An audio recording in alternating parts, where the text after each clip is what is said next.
Vous écoutez le podcast du marketing, épisode 121.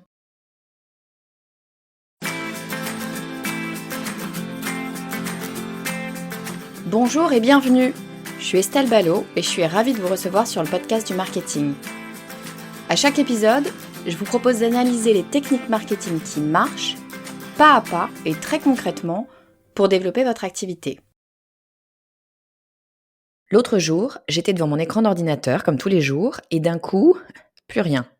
5 bips et un écran noir. J'ai un petit moment de surprise. C'est quoi ce truc? J'appuie sur le bouton on, rien ne se passe. CTRL Alt Sub, toujours rien. CTRL Alt Sub, genre 15 fois, toujours rien. Là, je sens la panique monter. Je prends mon téléphone, je tape l'URL de mon site, rien. Je fonce chez mon hébergeur, rien. Je check mon compte cloud, tous mes dossiers sont dessus, pas sur mon ordinateur justement au cas où il meurt, et rien. J'ai même plus accès à Windows, à mes réseaux, à mon carnet d'adresses, rien, nada. Tout a disparu. C'est l'angoisse. Et là, j'entends un oiseau qui chante, un cardinal pour être précis. C'est mon réveil, je suis dans mon lit, il est 7h10, tout va bien. 2 heures plus tard, j'ai pris mon petit-déj, une douche et déposé les enfants à l'école et à la crèche, de retour devant mon ordinateur. Et je repense à mon cauchemar. Et si c'était vrai? Et si je perdais tout? Et si je devais recommencer de zéro? Qu'est-ce que je ferais? C'est quoi le plus important? C'est quoi le truc à faire pour redémarrer? Là, tout de suite, c'est quoi la priorité? On est d'accord, il y a 1000 choses à faire, un site, les réseaux sociaux, la page de vente, de la création de contenu, de la pub, ma marque personnelle, l'analyse du persona, un business qui tourne, c'est beaucoup de choses qui fonctionnent très bien ensemble. Mais si je devais recommencer par une chose, la plus importante, celle qui me permettra au final de retrouver des clients et de leur vendre ce que j'ai à leur vendre, c'est ma base d'email. On croit souvent que ce sont les réseaux sociaux qui permettent de convertir ses clients, alors que le média qui génère le plus de chiffre d'affaires, c'est de loin l'email. Alors la première chose que je ferais si un jour je perdais tout, ce serait de reconstruire une solide base d'email. Mais une fois qu'on sait ça, on est bien avancé. Comment est-ce qu'on fait quand on part de zéro pour construire sa base d'email? Comment est-ce qu'on fait pour convaincre les bonnes personnes de s'inscrire à notre newsletter? Comment est-ce qu'on fait pour que ça ne nous prenne pas des années? En gros, comment est-ce qu'on fait pour optimiser son taux d'inscription? Parce que oui, c'est bien de ça dont on parle. Alors aujourd'hui, je vous propose 3 stratégies très simples à mettre en place dès aujourd'hui dans votre activité pour faire exploser votre base d'email sans attendre que votre écran devienne tout noir comme dans mon cauchemar. Et puis pour vous simplifier la vie, je vous ai tout résumé dans un document PDF ultra synthétique. Comme ça, vous n'avez plus qu'à y jeter un coup d'œil pour tout mettre en place en moins de 2. Pour le télécharger, comme d'habitude, il vous suffit d'aller sur lepodcastdumarketing.com/cadeau 121. Alors, qui dit développement de base email, vous n'allez pas être surpris si vous écoutez le podcast du marketing depuis un certain temps. Je vais bien évidemment vous parler de lead magnet. Si vous ne savez absolument pas ce qu'est un lead magnet, j'ai fait plusieurs épisodes sur le sujet sur le podcast du marketing. Je vous mettrai la liste de tous les épisodes dans les notes de cet épisode. Mais si vous devez en écouter un seul, c'est l'épisode numéro 6 qui vous explique en long, en large et en travers ce qu'est un lead magnet.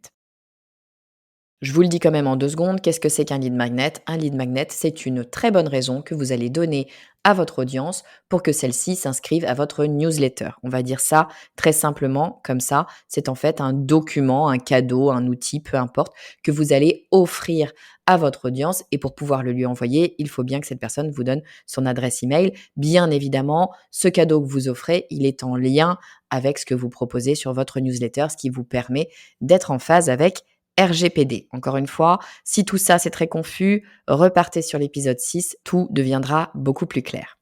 Mais si on repart du début, pourquoi est-ce que on a intérêt à utiliser un lead magnet ou des lead magnets? On va le voir tout de suite pour développer notre base email. Eh bien, c'est tout simplement une question de chiffres.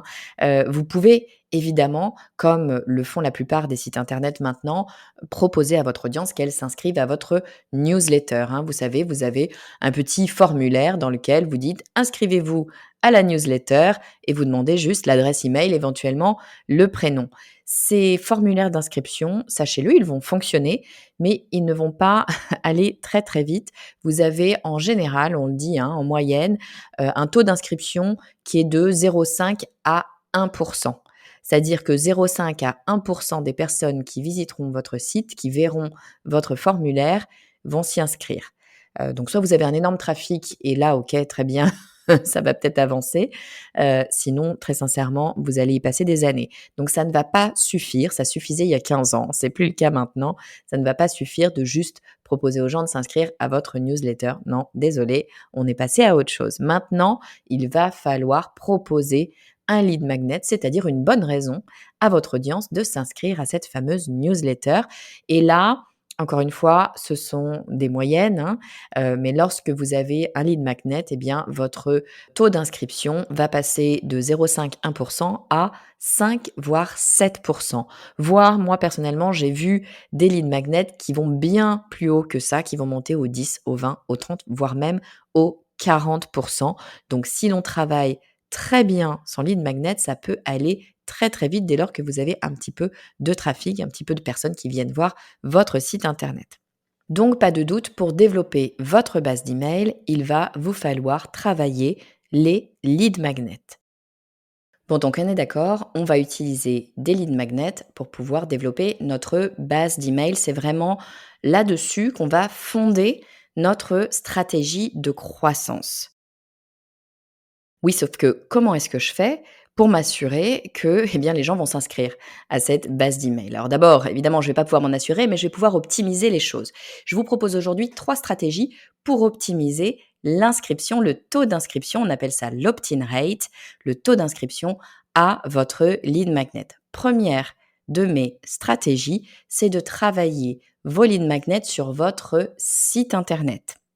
Donc là, on est en train de parler de lead magnets que j'appellerais génériques, c'est-à-dire des lead magnets qui s'adressent à peu près toutes les personnes de votre audience, des lead magnets qui sont intéressants, quel que soit, votre niveau d'expérience, quelles que soient, les pages que vous avez vues sur le site internet, quel que soit le chemin que vous avez parcouru jusqu'ici, votre audience, a priori, sera intéressée par ces lead magnets-là. En gros, ce sont des lead magnets qui traitent de sujets relativement génériques, bien sûr en lien avec le sujet que vous traitez.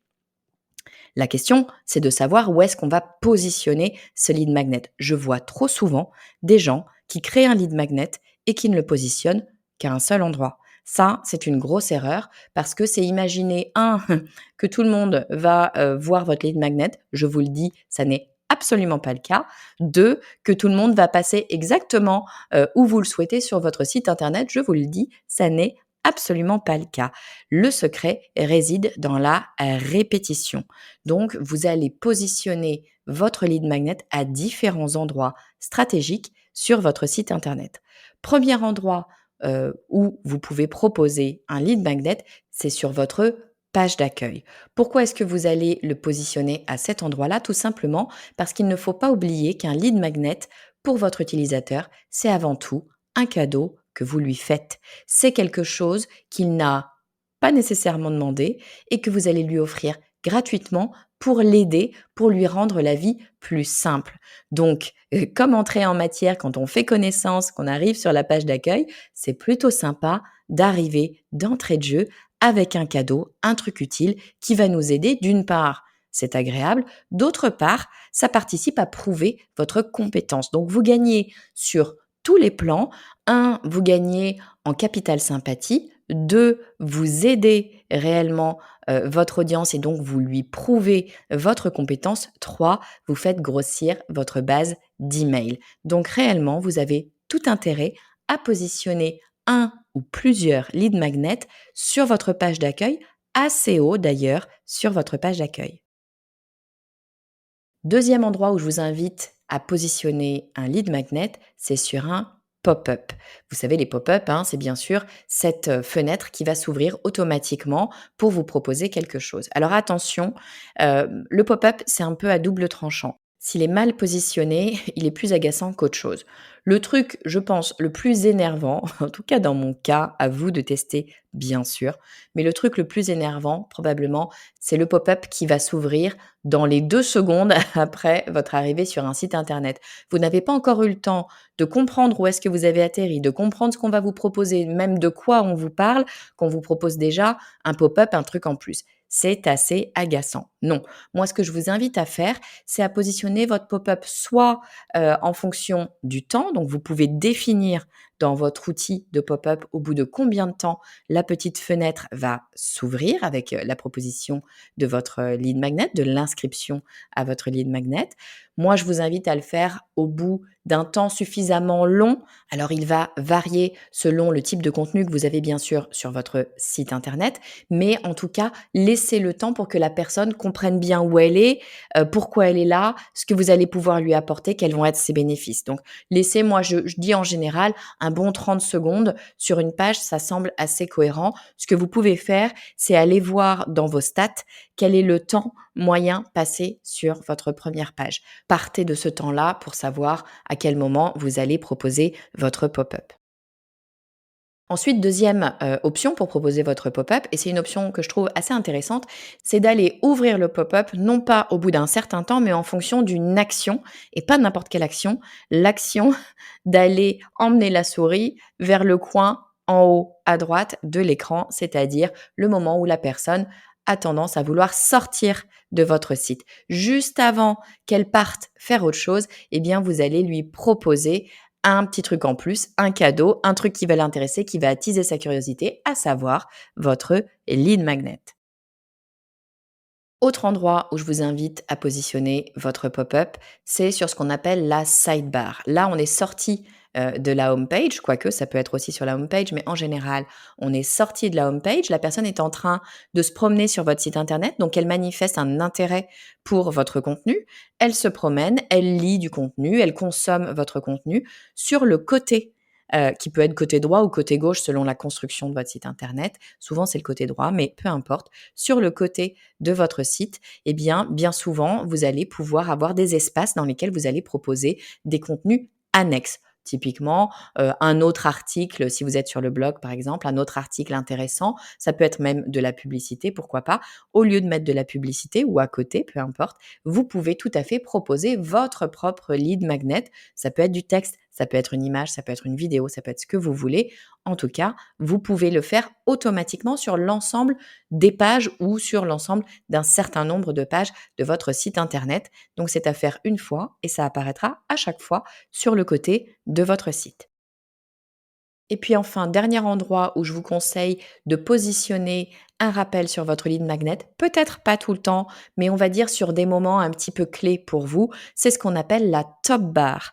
La top bar, c'est tout simple, c'est une barre tout en haut de votre site internet qui va apparaître sur toutes les pages ou sur des pages que vous aurez définies et qui vient dire juste avec un petit texte, voire peut-être deux, trois lignes, mais c'est vraiment assez succinct, qui va venir proposer votre lead magnet ou d'ailleurs inviter à un événement, etc. Peu importe, hein, mais qui va venir proposer une action. C'est tout bête, c'est tout simple, ça prend 2 secondes à mettre en place et ça va avoir un opt-in rate super intéressant parce qu'il est ultra visible tout simplement.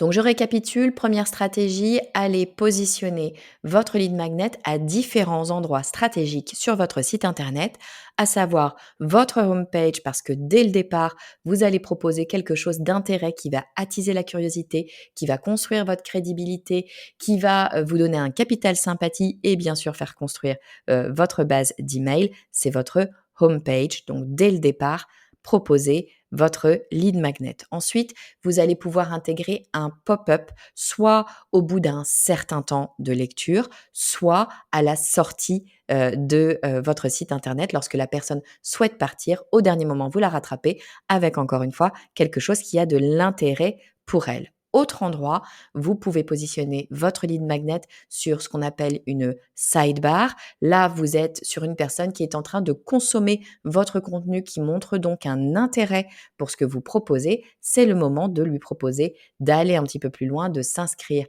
à votre newsletter via votre lead magnet. Vous mettez en place votre lead magnet sur la sidebar une bonne fois pour toutes et il sera disponible sur chacune de vos pages. Donc super intéressant, on fait le travail une fois et c'est gagné pour le long terme. Dernier endroit où je vous invite à mettre votre lead magnet, peut-être pas tout le temps, mais sur des moments intenses, précis, où il y a un événement particulier, c'est votre top bar. C'est juste une barre tout en haut de votre site internet avec une ligne, deux lignes, trois lignes, allez max, sur laquelle vous allez expliquer ce que vous avez à proposer très rapidement, très succinctement et emmener vers un lien qui amène vers votre lead magnet. Donc ça, c'était donc notre première stratégie pour positionner notre lead magnet et faire croître notre opt-in rate. Deuxième stratégie que je vous propose, eh bien, c'est de faire la promotion de votre lead magnet dans votre création de contenu. Alors, vous le savez, quand je parle de création de contenu, eh bien, je parle d'articles de blog, je parle de podcasts, par exemple, je parle de vidéos. Vidéos, ça peut être YouTube, mais ça peut être aussi des lives, donc des vidéos longues, live sur Instagram, live sur LinkedIn, live sur le réseau que vous voulez. Mais en tout cas, on est sur du contenu, je dirais, plus dense, plus long. Évidemment, lorsque vous créez du contenu, vous pouvez tout à fait proposer un lead magnet. C'est ce que j'ai fait dans cet épisode, dans l'introduction. Je vous ai proposé le cadeau 121 à télécharger, qui est un résumé tout simplement de cet épisode de podcast. Pourquoi ? Parce que je le sais, mon audience, vous me le dites très souvent, ces résumés vous aident à mettre en place de façon très simple, pratique, tout ce que je vous propose dans les épisodes. Donc, c'est un résumé de quoi ? Une page, 2 pages en PDF. C'est facile à faire, facile à mettre en place et ça vous permet très rapidement de concrétiser ce dont on a parlé dans l'épisode. Donc, c'est vraiment en lien direct avec l'épisode de podcast, avec l'article de blog ou la vidéo, en lien direct avec ce contenu. Alors si on est sur un article de blog, on va pouvoir l'intégrer à différents endroits. C'est un peu le moyen le plus simple, c'est-à-dire que on va faire en sorte d'intégrer un lien au sein de l'article de blog lui-même, hein. C'est-à-dire qu'au sein du texte, vous allez proposer, à différents moments, il faut que ça vienne bien sûr de façon naturelle, hein, mais vous allez proposer le téléchargement de votre lead magnet. Vous allez pouvoir également le proposer, sous forme de banner. Une banner, qu'est-ce que c'est ? C'est un visuel en fait, hein, quelque chose qui va attirer l'œil, qui va faire comprendre que là, il y a quelque chose à télécharger. Et puis, moi, je vous propose également à la fin de votre article de blog, pour les personnes qui sont allées au bout, qui donc sont intéressées, de leur donner un rappel, quelque chose à faire une fois qu'elles ont consommé votre article de blog, eh bien, c'est de télécharger votre fameux lead magnet. Donc, n'hésitez pas à donner plusieurs opportunités à la personne de télécharger cet article parce qu'encore une fois, on est tous et toutes différents et on va pouvoir s'arrêter dans la lecture de l'article de blog à différents moments. Certains vont s'arrêter en cours de lecture, d'autres vont avoir besoin d'aller jusqu'à la fin, d'autres vont avoir besoin d'un rappel visuel. Proposez toutes les options à votre audience. Si en revanche, vous êtes sur une vidéo ou sur un podcast, les choses sont un petit peu plus complexes. L'avantage d'un article de blog, c'est que vous pouvez l'éditer extrêmement facilement. Lorsque l'on est sur un épisode de podcast ou sur une vidéo, bien évidemment, éditer les éléments, c'est beaucoup plus compliqué. En général, il faut tout reprendre depuis le début. On ne va pas s'amuser à changer ça tous les 4 matins. Donc, vous allez devoir l'intégrer de façon native initialement lorsque vous allez construire votre épisode ou votre vidéo. C'est précisément ce que j'ai fait dans cet épisode. Je vous ai proposé encore une fois, hein, dans l'introduction, je vous le reproposerai à la fin, lors de la conclusion, l'URL qui va vous permettre de télécharger le lead magnet. Lorsque vous êtes sur une vidéo et un podcast, en général, vous avez également ce qu'on appelle des show notes, c'est-à-dire un petit texte qui permet de résumer l'épisode et puis de donner les différents liens nécessaires. Bien évidemment, vous allez pouvoir intégrer le lien vers le lead magnet à cet endroit-là également. Ce qu'il faut absolument faire, à mon sens, lorsque l'on est sur un épisode de podcast ou sur une vidéo, c'est d'avoir une URL qui est facilement mémorisable. Ça, c'est un élément très important parce que tout le monde ne va pas aller sur les show notes pour aller cliquer. Certaines personnes vont tout simplement entendre l'URL que vous avez proposé ou lire l'URL. Si vous êtes sur une vidéo, vous allez pouvoir l'inscrire en layout. Mais quoi qu'il arrive, il faut pouvoir s'en souvenir pour aller retaper cette URL par ailleurs quand on a un moment qui nous convient. Donc, vous avez intérêt à avoir une URL qui est facilement mémorisable. Encore une fois, je vous donne l'exemple du podcast du marketing. Comment est-ce que je fais? Je garde toujours le même schéma. C'est lepodcastdumarketing.com. Cette adresse, a priori, quand on écoute le podcast du marketing régulièrement, on la connaît. Donc, lepodcastdumarketing.com/cadeau et le numéro de l'épisode. C'est toujours le même schéma, les habitués le savent et donc c'est assez facile pour les personnes de retrouver cette adresse. On a donc 2 types de lead magnet. Le premier, ça va être un lead magnet qu'on va dire générique, qui convient à peu près tous les utilisateurs, toutes les utilisatrices de votre site. Et le deuxième, c'est un lead magnet où ce sont des lead magnets plus précis qui correspondent à un sujet que vous allez aborder dans l'un de vos épisodes de podcast, de vos articles de blog ou de vos vidéos. Alors, comment fait-on? Eh bien, pour avoir un bon lead magnet. Parce que oui, évidemment, si on veut optimiser notre opt-in rate, donc notre taux d'inscription, eh bien, tout simplement, il faut proposer le bon lead magnet à notre audience, celui qu'elle souhaitera obtenir.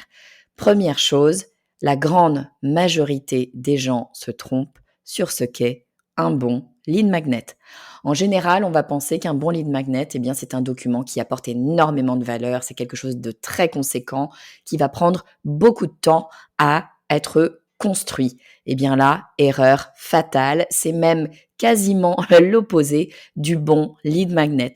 Ce que les gens recherchent, c'est un bénéfice immédiat, c'est quelque chose qui va les aider là tout de suite, maintenant, dans le quart d'heure qui vient, pas un fameux livre blanc. Vous vous souvenez de ce terme qu'on utilisait il y a quelques années pour dire lead magnet en français. Bon, on n'a pas vraiment trouvé de traduction en français, mais livre blanc, vraiment, pour moi, c'est exactement le terme à oublier. Le livre blanc, on pense à quelque chose d'extrêmement conséquent. On pense à 250 pages qui vont nous expliquer en long, en large et en travers, de façon ultra théorique, comment faire telle chose.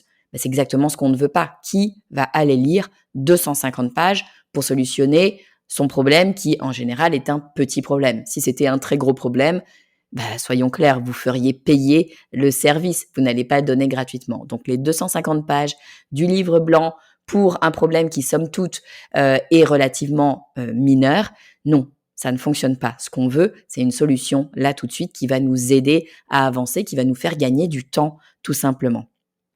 Alors attention vraiment avec les livres blancs, attention à ne pas vouloir trop bien faire. C'est la raison principale pour laquelle je vois des dizaines et des dizaines d'entrepreneurs ne pas mettre en place leur lead magnet. C'est parce qu'ils pensent qu'il n'est pas encore parfait, qu'il faut faire mieux, qu'il faut faire plus, qu'il faut faire plus long, qu'il faut faire plus compliqué. Non, faites simple. Le bon lead magnet, c'est le lead magnet qui est publié, parce que vous pourrez faire le meilleur lead magnet du monde, si les gens n'y ont pas accès, eh bien, il ne vous permettra pas d'obtenir de nouvelles adresses email et en plus de ça, il ne rendra service à absolument personne. Alors, vous avez 2 cas maintenant. Le cas où vous avez un podcast ou une vidéo. Dans ce cas-là, il va falloir proposer votre lead magnet en natif dans l'audio du podcast ou dans la vidéo. Vous n'allez pas pouvoir éditer ce lead magnet. Vous allez donc devoir vous faire confiance, vous lancer sur un type de lead magnet et y aller. S'il ne fonctionne pas, c'est pas dramatique, vous aurez un autre lead magnet disponible dans la prochaine vidéo ou le prochain audio. En revanche, ce que vous allez pouvoir faire, c'est aller regarder vos épisodes passés et voir quel est le lead magnet qui a le mieux fonctionné. Vous comprendrez comme ça assez rapidement quel type de lead magnet fonctionne pour votre audience et puis vous allez également pouvoir le réutiliser, le représenter une seconde fois à une audience connexe, typiquement sur vos réseaux sociaux. Et puis le deuxième cas, eh bien, c'est lorsque vous êtes soit sur votre lead magnet générique, donc sur votre site internet, soit tout simplement un lead magnet qui est sur un article de blog. Dans ce cas-là, vous allez pouvoir venir éditer votre lead magnet. Donc vous pouvez, si vous le souhaitez, venir l'améliorer. Vous n'avez donc aucune raison de ne pas positionner un lead magnet à cet endroit-là, dans la mesure où, quoi qu'il arrive, vous allez pouvoir revenir dessus s'il vous semble qu'il n'est pas encore suffisamment parfait à vos yeux. Alors je résume, comment faire pour optimiser ce qu'on appelle son opt-in rate, son taux d'inscription à sa newsletter, comment faire en fait pour développer sa base email. Eh bien, on va le faire en travaillant nos lead magnets, évidemment. Vous commencez à me connaître, c'est un peu l'une de mes marottes, le lead magnet. C'est vraiment une stratégie extrêmement simple à mettre en place et extrêmement efficace pour faire grossir sa base email. Donc, comment est-ce qu'on va faire? Eh bien, première chose, on va travailler nos lead magnets sur notre site internet avec ce que j'appelle les lead magnets génériques, c'est-à-dire ces lead magnets qui vont convenir à l'ensemble de notre audience, quel que soit son niveau de maturité. Ces lead magnets, vous allez pouvoir les positionner à différents endroits stratégiques sur votre site internet.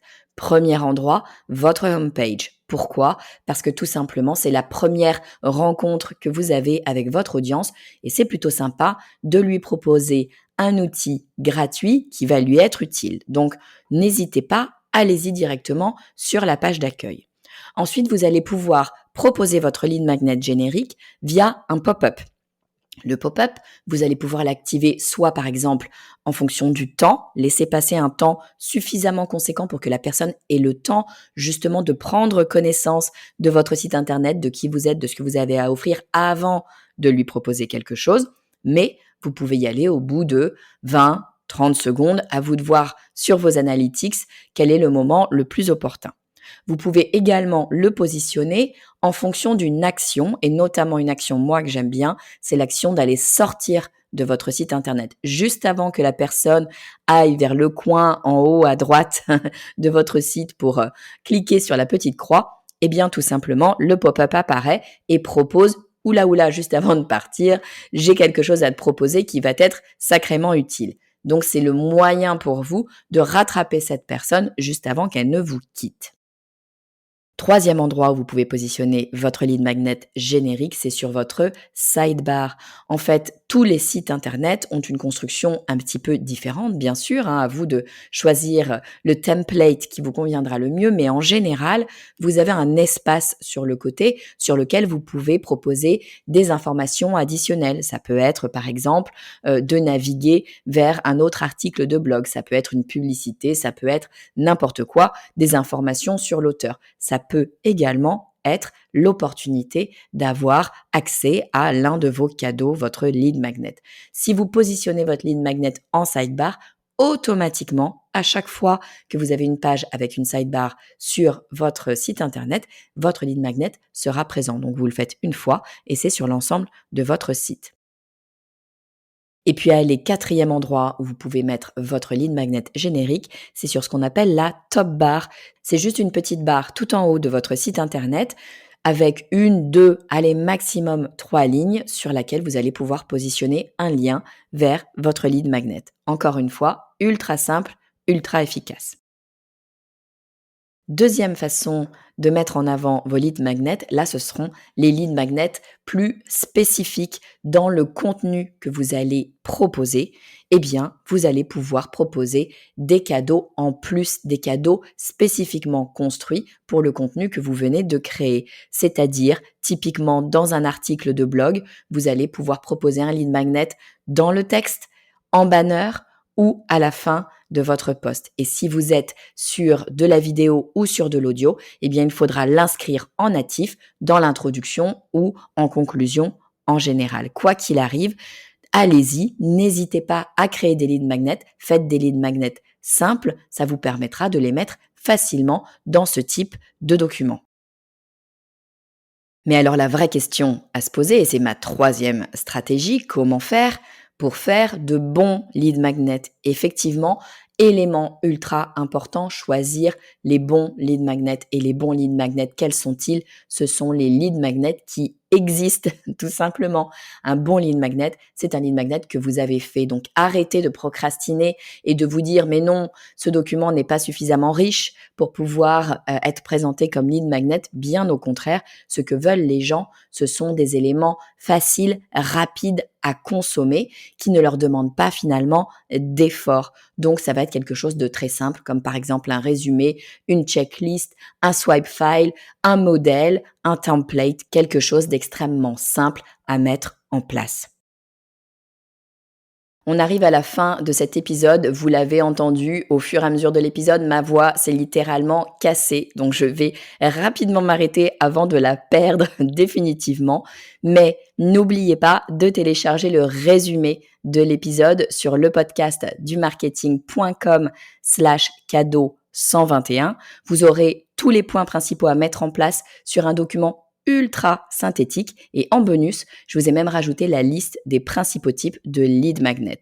Donc plus aucune excuse pour ne pas faire exploser votre base email. Je vous dis à très vite.